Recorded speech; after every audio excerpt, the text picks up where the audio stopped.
First of all, thank you for all the work that you're doing in crafting thoughtful regulation frameworks, especially in emerging and evolving landscapes within fintech. I think there's a small typo on the speaker list because I too am here to speak on SB 1396. My name is Vidushi Dayal, and I am the Director of Legal Analysis at Chamber of Progress, which is a tech industry coalition promoting technology's progressive future. We have over 30 partners across the tech space, including fintech companies such as DailyPay, Earnin, and Chime, but none of our partners have a vote or veto on our positions.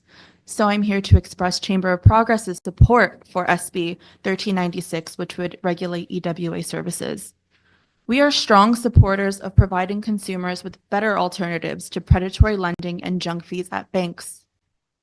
EWA services help workers bridge the gap from today to payday and frees workers from depending on the payroll cycle and a financial system that frequently disadvantages them.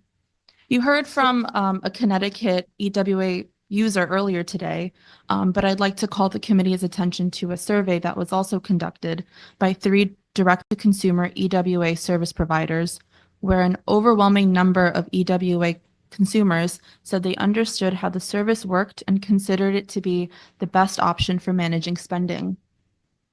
EWA provides consumers the opportunity to stretch their dollar farther than the standard two-week pay cycle and enables them to avoid predatory payday loans. Notably, 8 out of 10 consumers felt that these services were the best options available, and 80% of users said their lives significantly improved after using these services. EWA gives consumers a safer alternative to paying the bills late and getting charged bank overdraft fees that can cause them to decline further into debt. So while SB 1396 establishes a critical framework for EWA, I'm aware that the bank regulator is also working on constructive changes to strengthen this bill. We commend this and look forward to seeing what that may look like. A few of these have already been raised, but we encourage the committee to consider the targeted amendments that would preserve consumer choice in tipping models, ensuring sensible advance limits, and expanding wage verification options to include members of the workforce that could be gig workers or at businesses without payroll integration capabilities. So with all of this in mind, we urge you to pass SB 1396 with amendment. Thank you again for your leadership in promoting a responsible regulatory structure that protects consumers, increases transparencies, and ensures that EWA providers can continue to deliver services that Connecticut residents rely on. Thank you. Thank you. I have a question for you, maybe a couple. Who were the providers in the survey that you just cited? So off the top of my head, I believe it is Bridget, Moneylion, and there is a third. We've submitted written testimony that cites to this survey, so you can find it there. But those are 2 out of the 3 that I remember. Have you heard the testimonies regarding the third-party database? Yes. Do you have an opinion?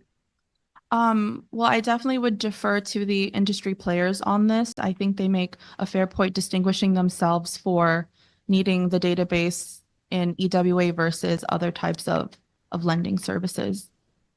Okay. And so you mentioned that you're a Chamber of Progress. Can you just tell us exactly what you do? Yeah, so I mentioned we are a tech industry coalition, so we advocate across a variety of issues involving technology, and our overall goal is to ensure that innovations and benefits of technology reach as many people as possible. So fintech companies work with us. Crypto, we also advocate on crypto issues, free speech issues, competition issues, and artificial intelligence, as well as more civic innovation technology. So Airbnb's delivery, really across the whole spectrum. And how long has your organization been in business? I believe it was founded in 2021, the beginning. Right. So you're fairly new. Fairly new, but it's been one administration plus now. All right. No, I appreciate it because I've never heard of your organization before, and so that's why I ask. And we need companies such as yours, and also companies, watchdogs, and different companies because fintech is new. It's new and it's taken us into areas that we're not familiar with.